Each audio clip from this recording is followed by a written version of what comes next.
चला आपण आता पॉझिटिव्हचे सेंटेन्सेस बनवणार आहे. ठीक आहे, हॅडचे. आता मी जसं जसं मराठी सांगाल तसं तसं तुम्ही इंग्लिश मध्ये बोलायला चालू करायचं. ठीक आहे. माझ्याकडे कार होते. I had a car. आमच्याकडे कार होते. We had a car. त्याच्याकडे कार होते. He had a car. तिच्याकडे कार होते. She had a car. Good. माझ्याकडे मोबाईल होते. I have a mobile.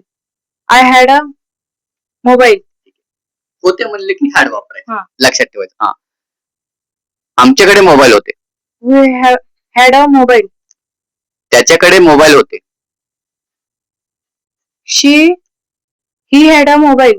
त्याच्याकडे म्हणजे तो. तो. ठीक आहे. तिच्याकडे मोबाईल होते. She had a mobile. माझ्याकडे कॅमेरा होते. I had a camera. काय माझ्याकडे? माझ्याकडे कॅमेरा होते. We had a camera.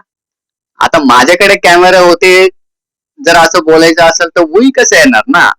जेव्हा तू आय हॅड अ कॅमेरा बोलला होता ते बरोबर आहे, पण मी जर थोडा असं काय बोललं तर लगेच चुकीचं वाक्य बोलायचं का. मी कधी कधी कन्फ्युज पण करणार तुम्हाला. ठीक आहे, पण तुमचं परफेक्ट आन्सर आहे ना ते सांगायचं की हे बरोबर आहे, तुम्ही जे बोलले ते चुकीचं आहे म्हणून. ठीक आहे, एवढा कॉन्फिडन्स असायला पण स्वतःवर. माझ्याकडे कॅमेरा होते. I had a camera. आमच्याकडे कॅमेरा होते. We had a camera. त्याच्याकडे कॅमेरा होते. She had a camera. He had a camera.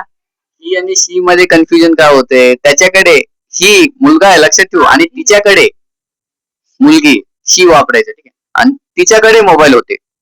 She had a mobile. तिच्याकडे कॅमेरा होते. She had a camera.